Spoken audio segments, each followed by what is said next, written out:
Hi, and welcome to episode 2 of Only in the UK. Got Mark here again today.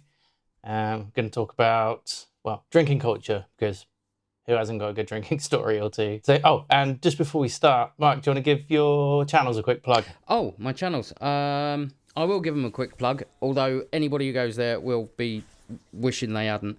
I've got two channels. The first one is retro gaming orientated. At the moment, it's only a couple of videos on there, freshly starting out. So if you guys could show me some love, that would be lovely.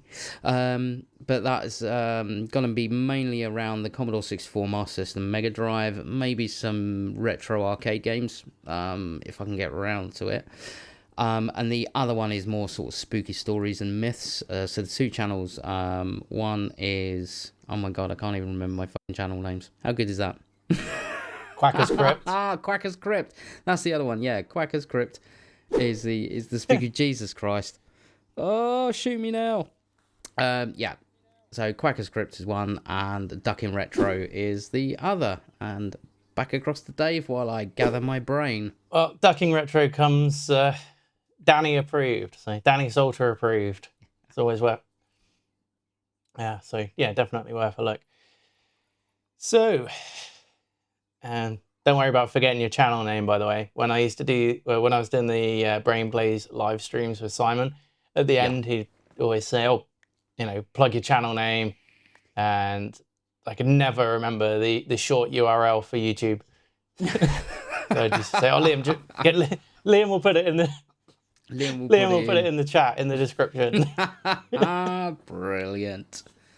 No, it comes with age, mate. It's fine. You can see now. I put things down and I can't bloody find them, even though they're exactly where I left them. I just can't remember where I left them. You got no excuse. You live on your own most of the time, don't you? That's just it. It's not like anybody. It's not like anybody else moves it or anything like that. It's like, I'll put it down. It's like my vape, for instance. I'll put it down. Most of the time, I've got this little bar that runs across. It's just kind of over that way. I'm pointing to my left. And that's just where the stairs come up, and I'll put it on there, next to the surround speakers, and I'll go and do something, and I'll come back and I'll walk over there and it's not there, and it's because I haven't put it there. I've actually put it on the sound bar, which is on the opposite side of the room, but I won't be looking on that side of the room. I'll be looking on the other side of the room, and I'll continue looking. Even though I can't see it, I will stand there and I will look for the best part of a couple of minutes, just in case it magically appears, and it doesn't. Then I turn around and go, I left it over there, knob. Maybe something's messing with you. You need to do an investigation. No, it's got nothing to do with that, mate. I ain't got a carbon monoxide detector either. But then again, this is electric only, this place, so...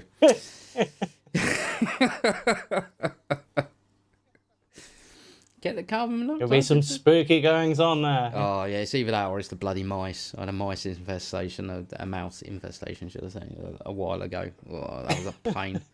Running around in the loft, or attic, as as our friends would call them.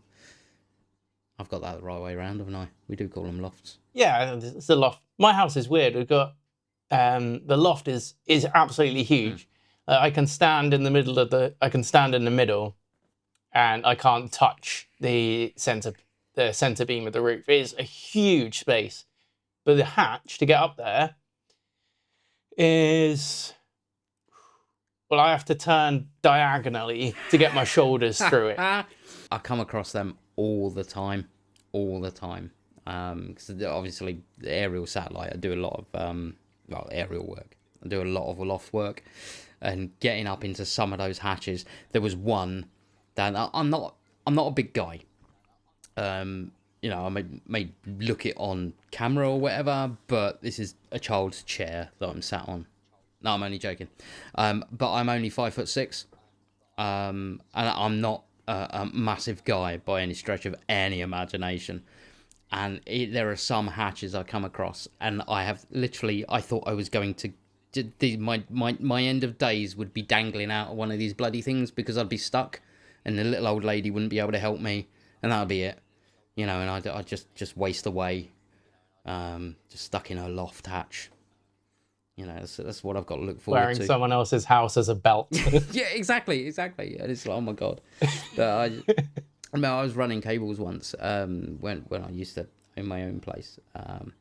And I was running cables through this loft space, and it was above the garage, so it was very, very tight. It was about 2 foot high on one side, tapering down, and you could literally just crawl along. And I got along okay, and I started to come back, and my belt buckle got caught on one of the beams, which meant my legs couldn't reach the beam behind. I couldn't get it with my feet because I was getting it with my feet, and that was helping me pull myself backwards and pushing with my arms. And I was just stranded. I was in limbo, and I was like, what do I do? What do I do? I managed to get out in the end, but by God, I couldn't turn around. I couldn't turn sideways in there. There wasn't enough room, so I was stuck. And it's, I'm going to die. Call the fire brigade. Oh, dear. Anyway, talk about massively off topic. We thought Simon could go off on tangents. Jesus. So, yes. Where are we today, then? Well, when I didn't really realise that England had, a problem until I used to drink in a pub in Old Portsmouth. I know someone who watches this will know it, but it's like it used to be a sort of a proper pub, a sort of spit and sawdusty pub. There were bits of furniture that the regulars knew you didn't sit on because they were just there for show. There are a couple of bar stools that if you sat on, they would just collapse into matchsticks. Oh, brilliant! Proper pub. Yeah. But a lot of the boats come into Portsmouth, and we get guys from America come over, and we used to get a lot of guys from Spain in there, which I don't know why. I guess just that's how navies work. But we get these guys come in usually, and no hate. Usually the American guys, they come in, they'd be like, "Oh, we hear the Brits can drink," sort of come go pint for pint with us. And well, we were like 17, 18, definitely 18, certainly got your water wings, certainly not 17 or younger. And we used to love it when these guys came in because they'd be like, "Come on, do shots with us or whatever, winner pays." And we're like, "Well, this is going to be a cheap night." Dear, oh dear. They used to do proper ciders and proper cloudy ales and stuff in there. Although I'm not sure whether they were cloudy because they were supposed to be or whether they just didn't clean the lines. Now that I think about it. Oh, no. Nasty. Beer comes with a fork, Oh, yeah. There's one slice or two. Oh! Yeah. God, the only cloudy. Yeah, they come over and they come over used to be drinking like Bud Light and stuff, and 2 or 3 pints and they'd be gone. Oh dear. You guys are supposed to be drinking. I think Europeans are kind of on board with this. Not probably as much as we are or used to be. And it's probably not politically correct to do this now. But what's Dave? You know better than I am. If you're in a pub and you're having a meal, what's the age that you can have a glass of something with your meal? Something alcoholic with your meal? You can have beer, wine, or cider with a plated meal in a clearly designated restaurant area if you're accompanied by somebody over the age of 18. Yep. From the age of 16. Okay. But yep. This is where people fall down on it. It's down to the individual discretion of each premises. I was going to say. So didn't that used to be lower? When I used to, yes, I think it did, but I'm not sure. I'm not sure how much lower. Yeah. My knowledge only comes from when I took my license, and I think I took it in 2009. So, Yeah. but when people go in, like that episode of The Inbetweeners, where he goes in quoting that and saying you have to, it's the law. It isn't. They are allowed to, but when I used to run a pub, and when my mum had another pub, we didn't do that because you don't have to. Everything is down to the individual discretion of the individual venue. If you're working behind a bar, you can refuse to serve somebody, and you don't need a reason why. Yep. It's always better to have a reason, because it can come across as a bit confrontational. God help. You don't need a reason. God help we ever get like the upper class having to work behind bars. Do you know what I mean? The aristocracy. Can you imagine? I don't want to serve you. You're poor. Piss off.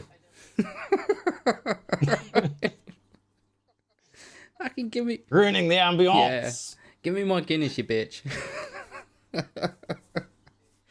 And now you're just insulting me, sir. Please leave. I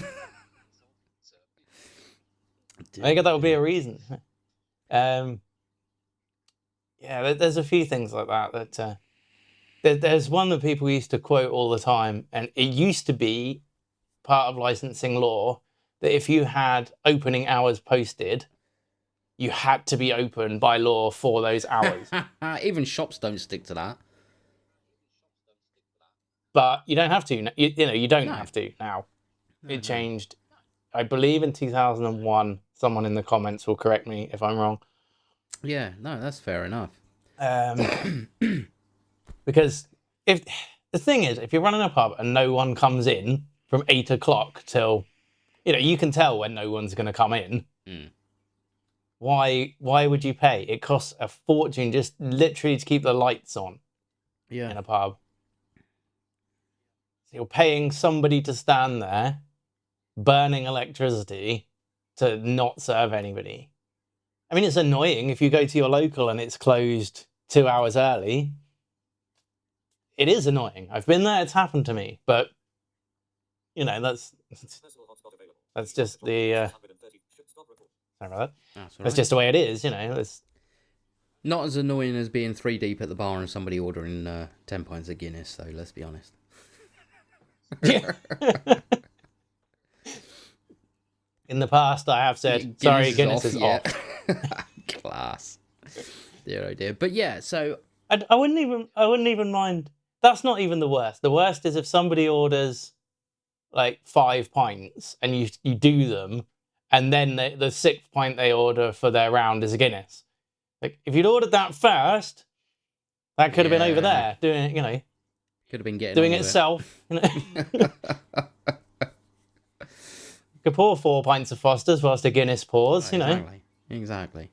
But yeah, I mean, going back to so I think European culture is more tolerant of younger people drinking at an earlier age. And I mean, I remember the first time I can remember getting absolutely off my face, let's say, was with my sister, and I was probably about 13 at the time, and that was at a pub. I won't mention which pub for legal reasons, obviously.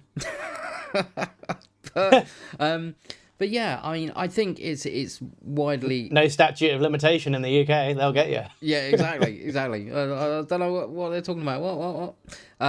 Allegedly. But yeah, I think the drinking culture is different. Or something like that would be probably massively frowned upon in the US. If I'm reading it right. I've known some Americans over the years. This is obviously not a conversation I've had with them, but... Do you dose up your babies with whiskey when they can't sleep? Well, do you use anything stronger? Pardon? Everclear. But have you ever tried Everclear?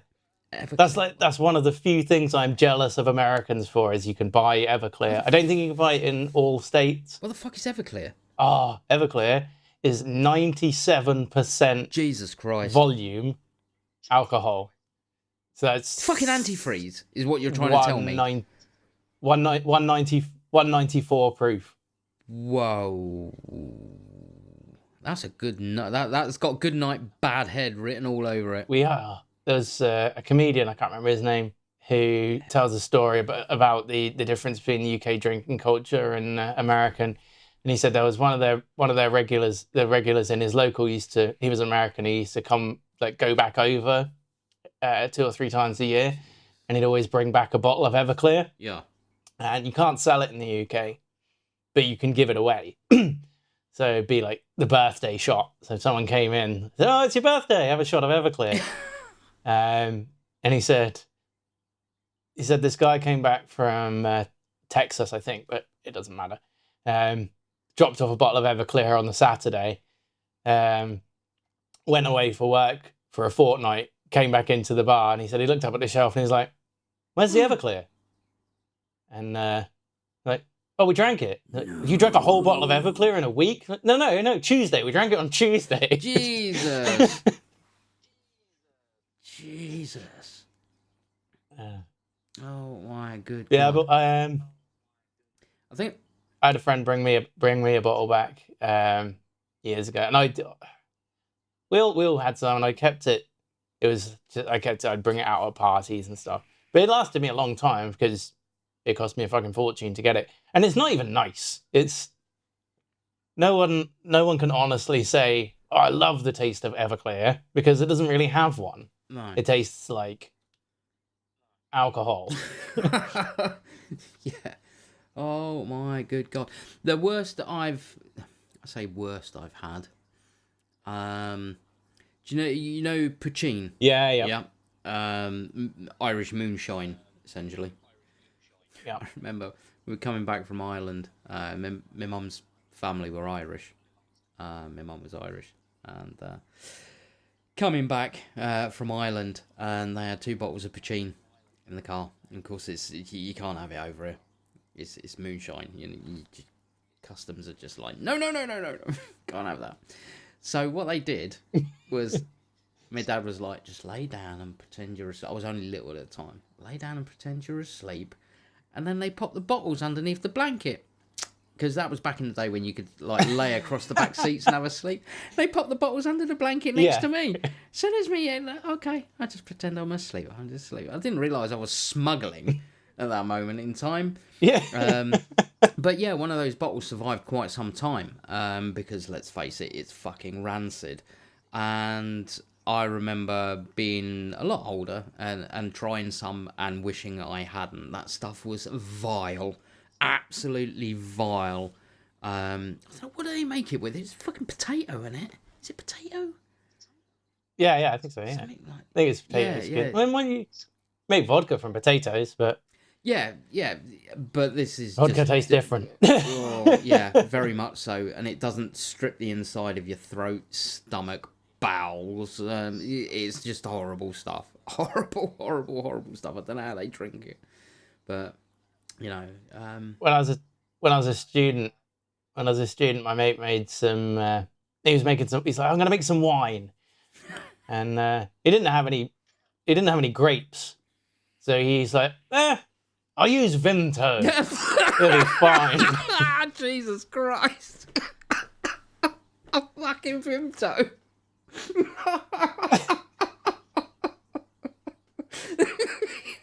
So he made this stuff. He made this stuff with Vimto. Fucking hell. And he brought bottles of it to this party. Oh my God! I mean, I could drink. I could drink anything back in the day. I'm much more selective now, but even I struggled to drink this, and it made everyone ill because he didn't ferment it long enough, so the crazy yeast was still alive, and like grim. Everyone was dying from Andy's rancid Vimto wine. Oh, that is disgusting. Jesus Christ. So yeah, so I think it's more culturally acceptable over this side of the world. Over this side, well, France is a good example. Yeah. They grow up. You have as you're growing up, you have a small glass of wine with your dinner. Exactly. And I've looked into this a bit, and I've been to France quite a lot, and they don't have. If anybody can correct me, please do. But from my experience, they don't have the binge drinking, insane alcohol culture that we have. No, because turning 18 and being allowed to drink isn't a life milestone, because they've always been able to. It's a family thing. You have a drink, so it's not this forbidden fruit that you chase as soon as exactly you're old enough or look old enough to get into a bar. Exactly, and that is the difference between the UK and Europe. I mean, America's completely different. I think 90% of people over there frown upon underage drinking anyway. From what I can see, apart from when they can get their hands on it. I don't know. Apart from when they can get their hands on it, because then they're happy with it. If they're underage. But I mean, yeah, there is the problem over here was I mean I remember, right, so let's start running through the story, shall we? So yeah, I was probably about 13, and I went down the pub with my sister and her boyfriend at the time, somewhere in Essex, which is a big enough county not to get in trouble with anyone. And I remember I had 4 bottles of Newcastle Brown. Now, bear in mind, that's probably the largest quantity of alcohol I had ever had at that moment in time. I mean, 13 years old, 4 Nuki Browns. Yeah, all right. I sort of like, my mum and dad had sort of like drugged my dummies and bottles as a child with with alcohol. And stuff like that. Allegedly. No, there's no fucking allegedly about it. They did it. I was there. Yeah, so I remember we were walking back. It was when it was on the walk back that it hit me. We were having a great laugh and everything. And then I realised suddenly I couldn't walk. And my legs went out from underneath me and I was down on my knees, and that was the best I could manage. It was like just plodding along on my knees. If I tried to stand up, my legs were just like, no, fuck you.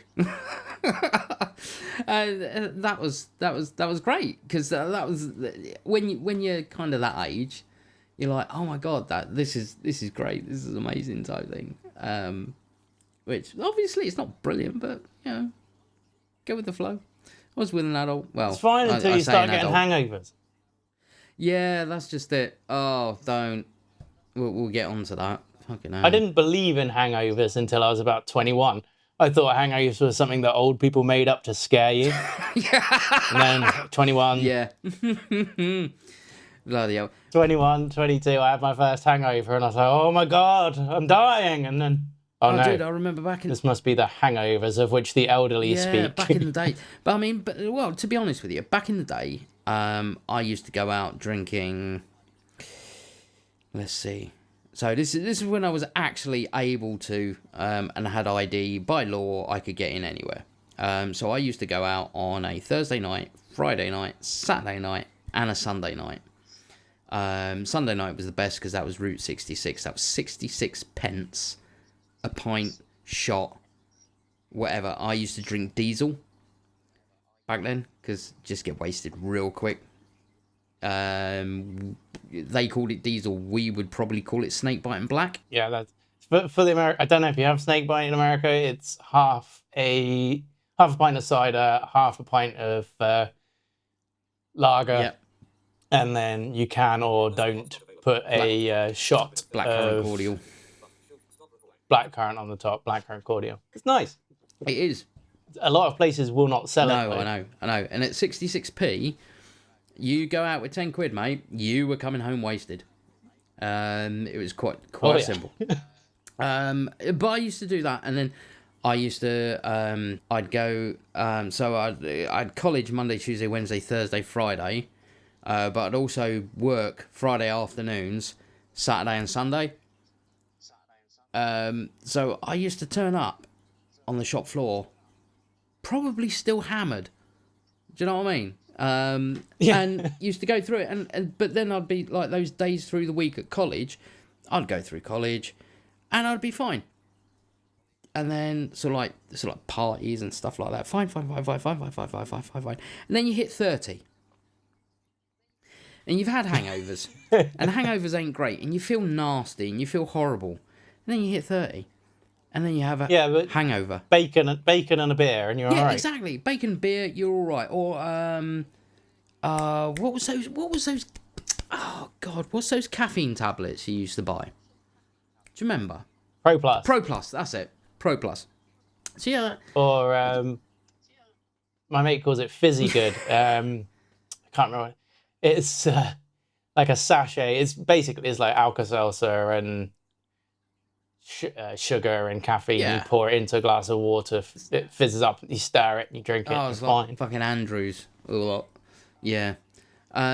So you used to have something like that, and a Purdy's or an energy drink, you know, just to kick you right off because you've just taken loads of caffeine and you needed more, obviously. And then, you know, a bar of chocolate or something to bring your sugar levels up. And yeah, you kind of just trek on through the day. You get to 30, you do one night, and overdo it ever so slightly, and you're hanging for days, absolute days, and it takes you so long to recover. And it's like the first day you're like, do you know what, I can handle this, it's not too bad, you know, my head's a bit throbby, I feel a little bit sick, but I'm all right.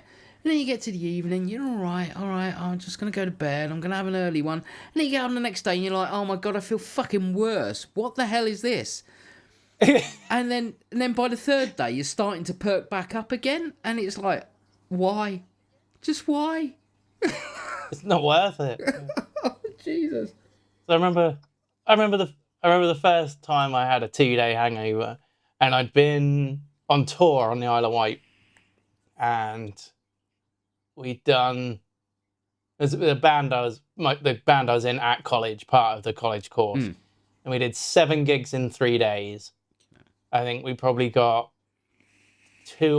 between 2 and 5 hours sleep throughout the whole tour. We just survived on alcohol and other chemicals. And I eventually got back. We did one more gig in Portsmouth, and then I went home. And I woke up on the Saturday and I was just dying, like absolutely dying. But the thing that got me through the day, I was like, it's fine. I'll eat what I can. I'll drink lots of water. And just before I fell asleep, I thought, at least I'll be all right in the morning. And I woke up the next day and I just felt I was like, no.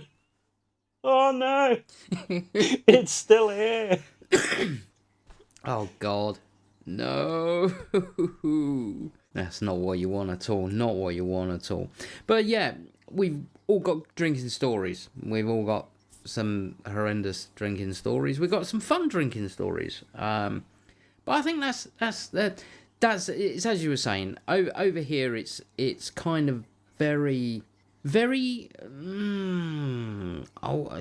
taboo up to the point when you can drink, although you do it beforehand. I mean, when I was 16, 17, so just before the legal age, I'd go to the offie over the road and buy like bottles of Mad Dog 2020. Do you remember that shit? Oh, nasty. 2020. We found a load of that in a shed in my dad's garden when we were clearing it out. You could fertilise something with that, I'm sure. Jesus Christ. But you used to have that. And... we drank it. Jesus. And it was either that or bottles of Thunderbird. Do you remember Thunderbird? It's that fucking nasty stuff. And then take it down the park and drink it. Do you know what I mean? That was how it was. That was the thing to do. And if you could get served, you were everybody's friend. You know? I think the thing I had, because I was in bands, or in a band from the age of about 14, and we used to go and play at jam nights and do the occasional gig and stuff. And if you come into a pub as part of a band, the people on the bar, I think they just assume that you're probably old enough to drink. So the pubs we went to regularly as a band, we would just go back to during the week or on a weekend if we weren't playing, and it was a pub we could drink in because The staff knew us. The Victory I talked about before in Old Portsmouth. On a Tuesday and a Thursday, they used to do free pool, free jukebox, and £2 a pint. But nobody ever went in there. So we'd go in there on a Tuesday. Thursdays was busier, but Tuesday, there was never anyone in there. So we just go in, and the old lady, she was in her 60s then, Liverpudlian woman called Kath, and she was the toughest toughest person perhaps I've ever met in my entire life. She used to keep the back end of a pool cue behind the bar, and In case. Yeah. one night there's all the guys from the boats in kicked off, and she's come out from behind the bar with the back end of this queue. And one of the guys on the in this fight has thrown a pool ball at someone else and missed, and it's come down towards her, and she just smashed it into the ceiling like a Jedi blocking a blaster bolt. Oh. Then everybody's turned, and she's held up this thing, and she's like, "Who wants some?" And they're all like, "Nah, we're all right."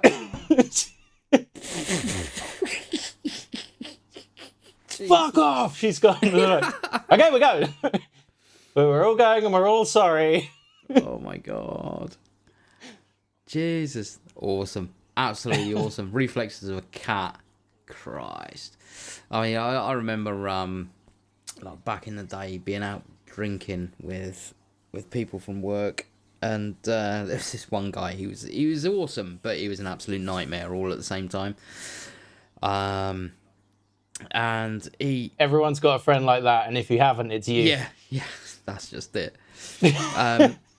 And he had that little bit too much to drink. I was the oldest out of everyone there, and there's me trying to rein it in just a little bit. Didn't mind the hijinks, just a little bit, just rein it in a bit.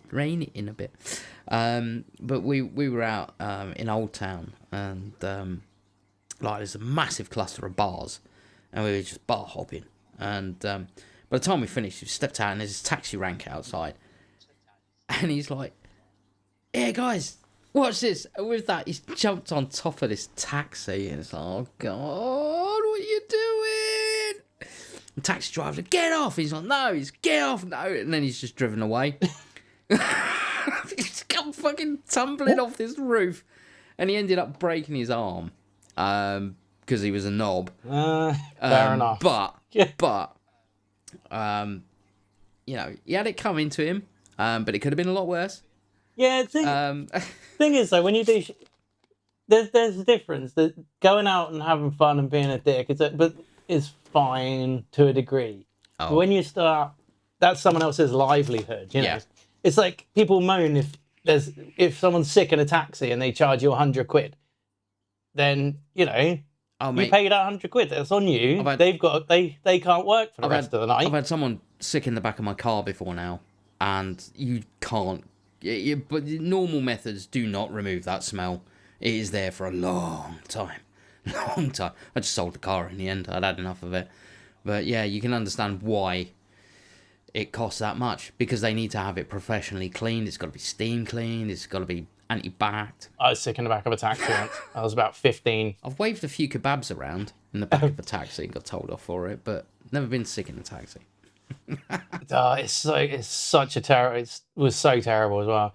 We were doing this open mic night, and it was the Christmas holidays. So the thing was, we'd all go out with a tenner. We had to get 3 pints each, and then chuck the rest in, and that would get us a taxi home. Okay. But it was Christmas, so we went out for like 30 quid each. And I used to drink Strongbow, which for Americans is just like a generic cider. But it wasn't on that night in the pub, and the barmaid, who was a friend of ours, said, "Oh, try this, HSB." And what? It's for those who don't know, it's called Horndean Special Brew, and it used to be made by the Fuller's Brewery, I think, which used to be based down in Horndean, or one of them did, Fuller's or Gales, can't remember. And it's really nice. It's a nice. It's not the same anymore because it's made in London, but it was a nice, But it was much stronger than what I used to drink. So I had like 6 or 7 pints of this stuff, and I was fine until I went outside, and then I got slapped around by the air ferry. Jesus. Excuse my coughing. So I called a taxi. So I called a taxi, and I got in, and the taxi driver, because I lived in Havant, and I used to go to school in Southampton. So for those who don't know, it's about 25 miles, because the school I went to was had a unit where they adapt stuff to turn textbooks into Braille and stuff. So the taxi driver who picked me up from the pub was the same taxi driver who used to take me to school. So he knew I wasn't old enough to drink. So I was sitting in the back of this taxi, and it was one of the ones where you have 2 rows of back seats facing each other. Oh, God, yeah. And for whatever reason, I'd ended up facing backwards. And this didn't sit well. Right? Oh, dear. So we got about halfway back, and I knew I was going to be sick. And I reached over to open the window, but he had the child lock on. So I turned back the other way to say, "Open the window, Pete." But then I started being sick. Oh, So I was sick and turning.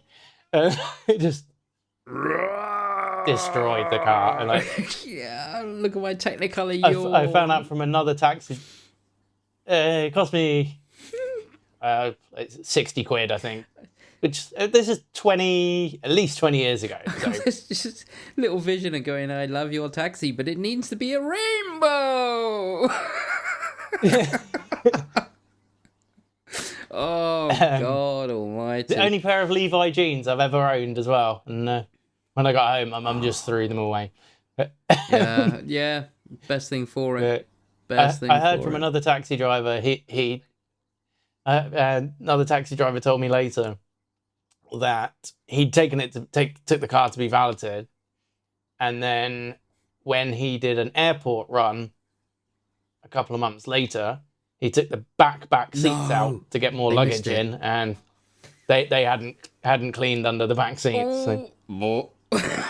Moldy.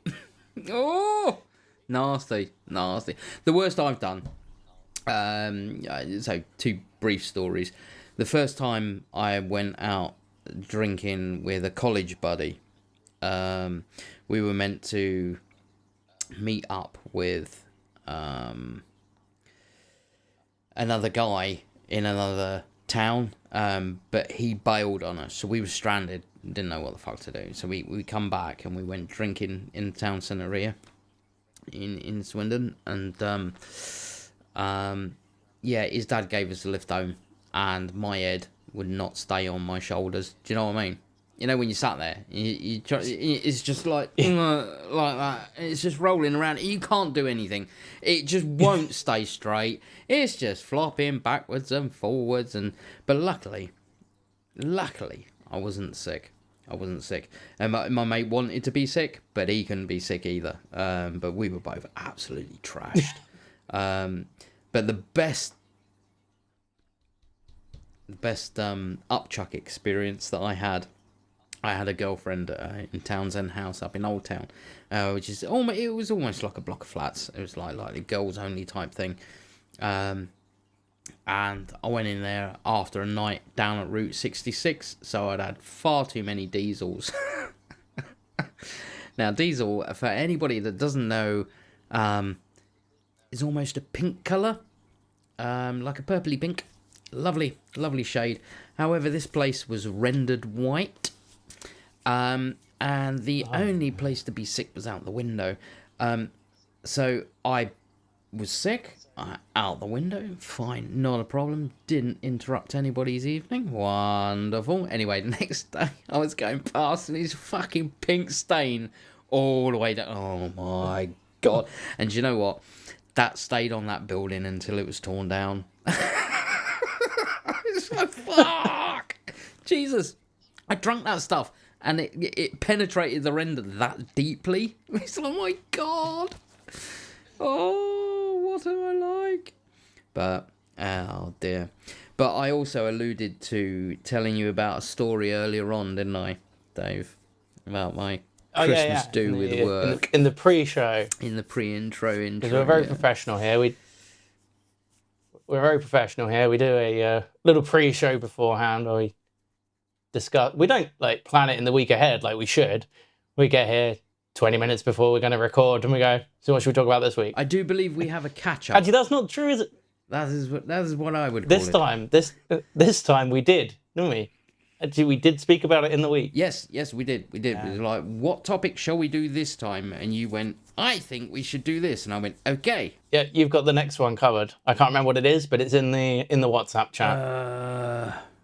Was that me? Was that? Because there's another one you want to do, isn't it? I promise. I'm sure there's another one you want to do. I promise viewers that no one will tell stories of being sick in the next episode. No, definitely. Well, hang on, Probably. I can't guarantee that. There have been many occasions when I've blown chunks. But right. So okay, let me set the scene for you. Okay, so I'm working for a national company who have specialised departments within departments, and I managed to get into one of them. They're only short term, but I was lucky enough to get into one. So this is like a year secondment to this thing, and you have meetings, and every meeting you go to is absolutely everything is paid for by the company, which is great, because I can eat quite a lot. But also all the drinks are paid for, which is even better. So I've got one of my most infamous moments was we had this talk going on, and they wanted us that evening to record a video of ourselves explaining what we're passionate about. I didn't like. I'm not a massive fan of cameras. A lot of you watching this, Dave won't know, but a lot of you watching this will notice that I very rarely look up at the camera because I want to forget it's looking at me. But yeah, so everybody's done their bit, and we sat down at dinner, and I've already had a Guinness or two at this point, and I'm like, okay, fair enough. So I talked to my wife. At the time, she's like, just enjoy yourself, blah blah blah blah, don't worry about it, get a few more down you, and then inspiration will hit you. And did inspiration hit me? Yes, it did. So there's a video of me somewhere out there walking around whatever fucking hotel we were at the time's car park, pissed, because I had probably about 8 or 10 pints of Guinness by that point, walking around. You want to know what I'm passionate about? I'm passionate about not making fucking videos of myself because I hate it. And I went on a rant. I went on an absolute tirade for about 3 minutes about this, wandering around this car park in the dark, holding an iPad up, the company issued iPad, recording it and everything. Anyway, it went viral amongst the group, because they thought it was absolutely brilliant. And it was also genuine, which was wonderful. So that was one claim to fame. And then the second one was the Christmas do. Now, the Christmas do was something to behold. It was held at Alton Towers, and it was quite something. It was essentially an open bar. So we sat down, we've had dinner. There's bottles of wine on the table. Nobody's touched them. Everybody then gets up to dance, and they all go up and they're dancing around on the dance floor. I'm like sat there going, well, I haven't really had anything to drink yet. Fucked if I'm getting up there, because I don't like. If you got an octopus and you shoved it into the mains and then you flick the switch, that would be me dancing. Okay, it's dangerous. It's all over the place, and it seems like it's got more fucking arms than legs. You just don't do it. So I've sat there, I've gone, right, there's 2 bottles of wine, nobody's touched them, obviously nobody wants them. Anyway, within a couple of minutes, those bottles of wine had disappeared, and at that point I was on a mission. So I then got, it hits you, I got up there, danced, anyway, let me just briefly briefly explain the theme of the evening, because it was a Christmas do. We all had to dress up, and it was kind of gangsters and moles type thing. So I had literally a 1920s, 1930s gangster thing going on. Anyway, so I've gone and I've gone to the bar after dancing, a few more drinks, a couple of flaming sambucas, yeah, lovely. These things that look like an egg in a glass, don't know what it was. Didn't particularly like the taste of it, but it was alcohol, didn't care, didn't have to pay for it. Jaeger bombs came out, I had some of them, and this carried on. And then the management team bought everybody a bottle of Prosecco. Yes, most people were sensible and saved theirs. Me, I drank mine. By that point, I could barely see. So at that time, I used to smoke. So I went outside for a cigarette. So I'm having a cigarette. And then I hunkered down, because I wasn't feeling the greatest. Hunkered down a little bit. And I just stay there. And then one of the guys comes out and he goes, "Dude, we've all been looking for you. You've been missing for nearly an hour." And I turn around and I go, "I'm stuck." He goes, "What do you mean you're stuck?" I'm like, "I can't move." He goes, "Why not?" I said, "Because I'm standing on my own tie." So I had a tie on, right? And I'd managed to stand on it. So every time I went to stand up, I was choking myself. So I just stayed like that. I just hunkered down. It was pissing down with rain. I just stayed like this. I don't care. I don't mind. And he's like, "Mate, I think you had enough." I'm like, no, let's go back. So we went back and I had a few more drinks. Anyway, I don't remember how that night ended, but apparently they carried me back to... I woke up in the room and I can't remember whether I actually had clothes on or not, but they carried me back to my room. I was that inebriated. It was like, oh my God, claim to fame. Pièce de résistance. Mwah. The end is a bit of a climax. You should finish. You should finish with the tie. I should have finished with the tie, but I got even more That should be wasted the after end of that, which just makes me out to be an absolute dick. We can fix that in the edit. You guys won't see that bit. It'll just end on there. Just end at the tie, Julian. Just end at the tie. Get on, lucky I didn't fucking hang myself with it. Jesus, upside. Well, it'd be a reverse hanging, wouldn't it? From the floor up. Good Lord. Oh dear. But I mean, I can remember so many instances. And yeah, I drink now, but nowhere near. I mean, this is probably the first drink I've had in about 3 or 4 weeks, you know.